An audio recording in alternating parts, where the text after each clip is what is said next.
Trong cuốn Pháp Luân Đại Pháp Nghĩa Giải của ông Lý Hồng Chí, khi có đệ tử hỏi về việc diệt tà, thì ông Lý Hồng Chí có đáp rằng ma mà đại nghịch thì nên phải bị giết. Và tìm hiểu cơ chế vận hành của phương pháp tu luyện này, chúng ta sẽ hiểu vì sao Phạm Thị Thiên Hà và các bị can có thể giết người thản nhiên đến như vậy.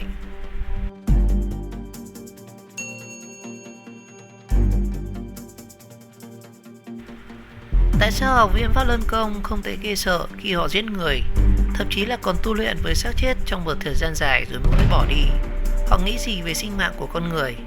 Pháp Luân Công tuyên truyền rằng nguyên thần là bất diệt, tuyên bố rằng khi một người chết, chỉ nhục thân của anh ta được trút ra, và anh ta cảm thấy vô cùng tuyệt vời rằng khi một học viên đã tới trình độ viên mãn, thì người đó có thể vào thiên giới mà không cần mang theo nhục thân của mình. Và ông Lý Hồng Chí có nói rằng chúng tôi từ tầng cao tầng mà nhìn, thấy khi con người chết rồi nhưng nguyên thần bất diệt.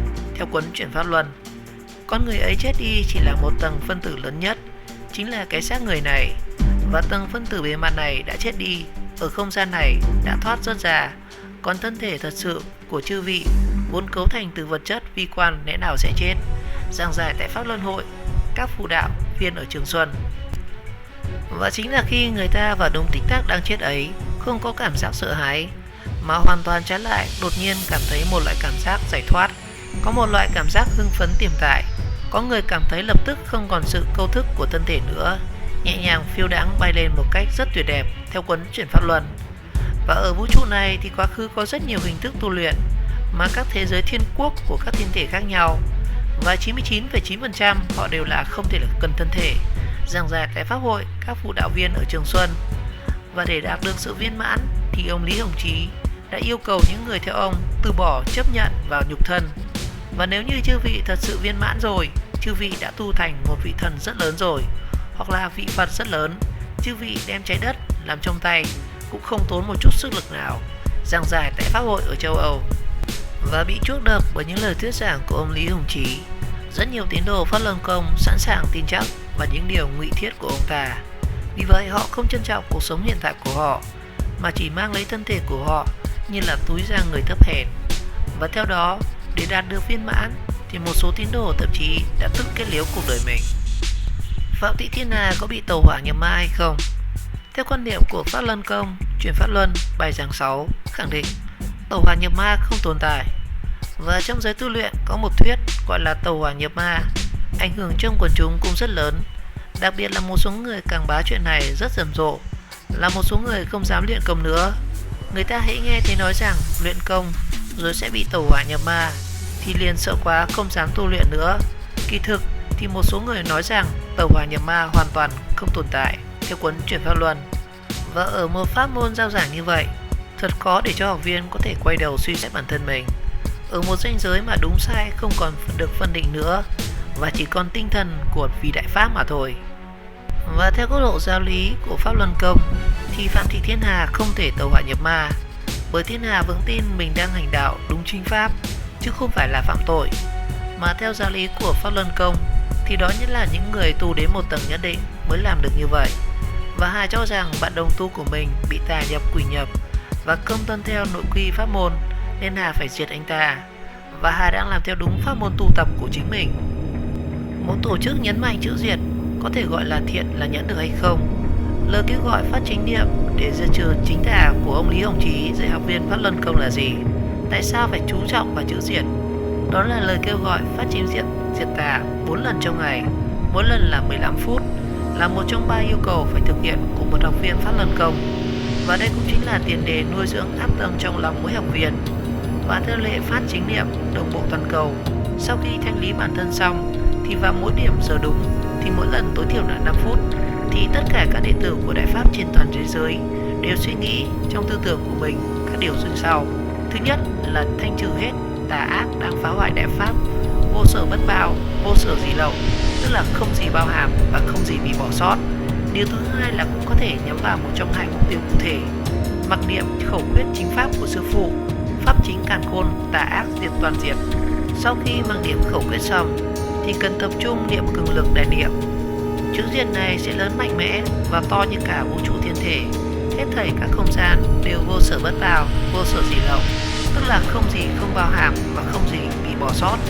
Và khi nhậm tính thì niệm lực mạnh mẽ và đặt chắc vào một chữ diệt to lớn. Chú ý không được ngủ và đi mất, và nếu không thì dẫu ngồi lâu đến mấy thì cũng sẽ không có hiệu quả. Và ở câu khẩu quyết thứ hai, pháp chính thiên địa, hiện thể diện, hiện thế báo mục đích cầu cho một mục tiêu cụ thể, phải chịu báo ứng ngay ở trong đời này. Và nếu mọi người đọc kỹ sẽ thấy rất nhiều hình ảnh, ảo giác xuất hiện ở các học viên Pháp Luân Công. Thế nên việc Phạm Thị Thiên Hà giết người không ghê tay cũng là do các ảo giác hoang tưởng của việc diệt quỷ dữ trong người hại nạn nhân kia, được coi là việc trợ sư chính pháp.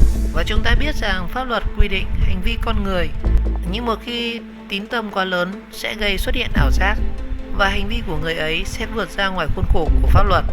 Và giả sử cơ quan pháp luật chưa phát hiện ra, thì Hà và nhóm đồng tu vẫn thản nhiên trước thi thể của hai nạn nhân, và truyền bá tu luyện Pháp Luân Công vẫn được tiếp tục, bởi vì họ đều nghĩ rằng hai người ấy là ma quỷ, còn họ thì đang diệt tà, một việc bình thường của môn phái này.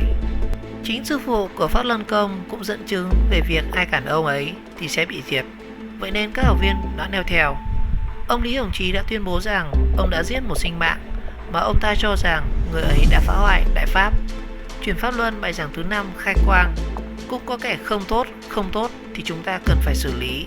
Ví dụ lần đầu tiên tôi đến Quý Châu truyền công, trong lúc ở trên lớp thì thấy có một người đến tìm tôi và nói rằng lão sư gia, anh ta muốn gặp tôi, rằng sư gia của anh ta tên là như thế này, như thế kia, và đã tu luyện rất nhiều năm. Tôi nhìn thấy một người mang theo âm khí rất không tốt, mặt vàng như sáp.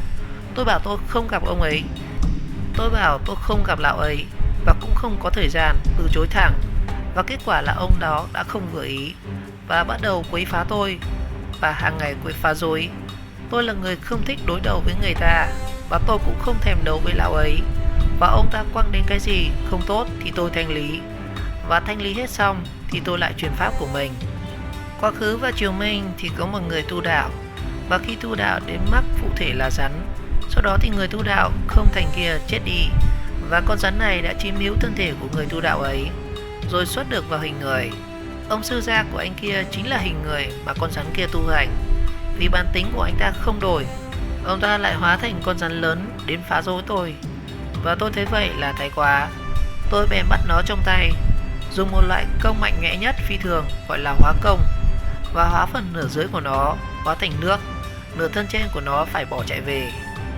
Một hôm trạm trưởng phù đạo Quý Châu của chúng ta được đồ tôn của ông ta tìm đến và nói rằng sư gia muốn gặp bà. Bà trạm trưởng đến, vào đến hang động thì thấy tối đen không thấy gì cả, chỉ thấy một hình ảnh ngồi ở đó và mắt phóng ra ánh sáng xanh lục.